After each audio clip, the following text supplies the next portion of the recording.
আলুর দম তো অনেক সময় অনেক রকমভাবেই খেয়েছেন, এবার একবার বানিয়ে দেখুন এভাবে আলুর দো পেঁয়াজা। রান্নাবাটির পক্ষ থেকে সকল দর্শক বন্ধুদের স্বাগত জানিয়ে শুরু করছি আজকের রেসিপি আলুর দো পেঁয়াজা। এর জন্য আলু তো অবশ্যই লাগবে, আর পেঁয়াজ যেহেতু দো পেঁয়াজা নাম তাই দু রকমভাবে কেটে নিতে হবে। একটা পাপড়ির মতো খুলে নিয়েছি আর আরেকটা একদম মিহি করে কুচিয়ে নিয়েছি। প্রথমেই আলুটাকে সাদা তেলে ছেড়ে দিতে হবে। আলুগুলো একটু বড় বড় করেই কেটে নিয়েছি। এখানে আলুগুলো লালচে করে ভেজে নিচ্ছি। প্রথমেই আলুটার লালচে রং ধরে আসলে বুঝতে হবে আলুটা ভাজা হয়ে গিয়েছে। এবার আলুটা তুলে নেব।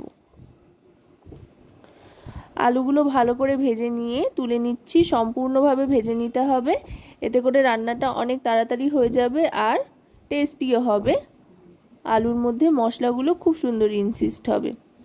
আলু ভেজে নেওয়ার পর ওই তেলেই পাপড়ির মতো কেটে রাখা যেই পেঁয়াজটা ছিল সেই পেঁয়াজটা নিয়ে নিলাম ভাজার জন্য। সাধারণত বেরেস্তা আমরা লাল করে ভাজি, তবে এই ক্ষেত্রে কিন্তু পেঁয়াজটা অতটাও লাল হবে না, একটু হালকা গোল্ডেন কালার আসলেই তুলে নেব। পেঁয়াজটা ভাজতে ভাজতেই এর মধ্যে দিয়ে দিচ্ছি একই রকমভাবে টুকরো করে কেটে রাখা টমেটোর টুকরো। টমেটোটাও ভেজে নেব।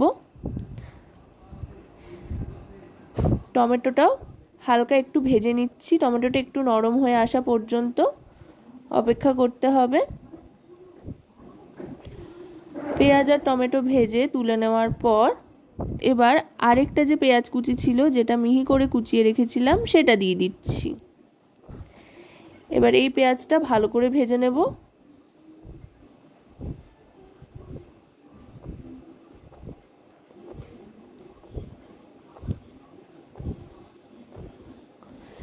পেঁয়াজটা লালচে রং আসা পর্যন্ত ভাজতে থাকতে হবে।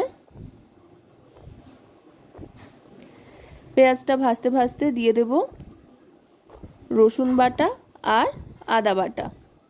রসুন আর আদা কিন্তু এখানে সমপরিমাণেই দিলাম।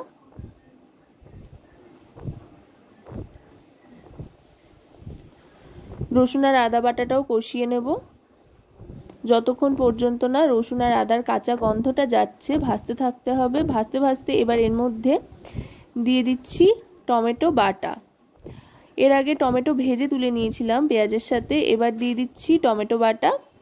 একটা টমেটো ভেজে নিয়েছি পেঁয়াজের সাথে, আর আরেকটা টমেটো এখানে বাটা হিসেবে ব্যবহার করছি। দুভাবেই দিচ্ছি এতে। এই রেসিপিটা কিন্তু আপনারা চাইলে ভাত বা যে কোনো রাইস আইটেম অথবা যে কোনো নান আইটেম, রুটি, লুচি, পরোটা সব কিছুর সাথেই সার্ভ করতে পারেন। এবার এক এক করে সমস্ত গুঁড়ো মশলাগুলো দিয়ে দিচ্ছি। প্রথমেই দিয়ে দিলাম হলুদ গুঁড়ো 1 টিস্পুন পরিমাণে, তারপর দিয়ে দিচ্ছি রোস্টেড ধনে আর জিরে গুঁড়ো, তারপর দিয়ে দিচ্ছি কাশ্মীরি রেড চিলি পাউডার, এতে করে খুব সুন্দর একটা রং আসবে, আর দিয়ে দিচ্ছি পরিমাণ মতো নুন। এবার সমস্ত গুঁড়ো মশলার সাথে ভালো করে মশলা কষিয়ে নিয়ে সামান্য একটু জল দিচ্ছি যাতে মশলাটা লেগে না ধরে, সেই জন্য।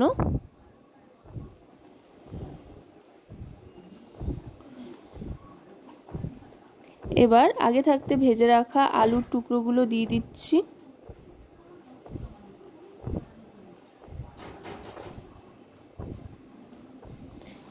আলু দিয়ে বেশ খানিকক্ষণ ভাজা ভাজা করে নেব।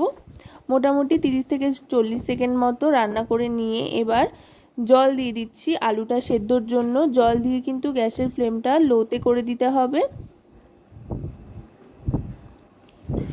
লোতে করে গ্যাসের ফ্লেমটা সমস্তটা একধার করে নিয়ে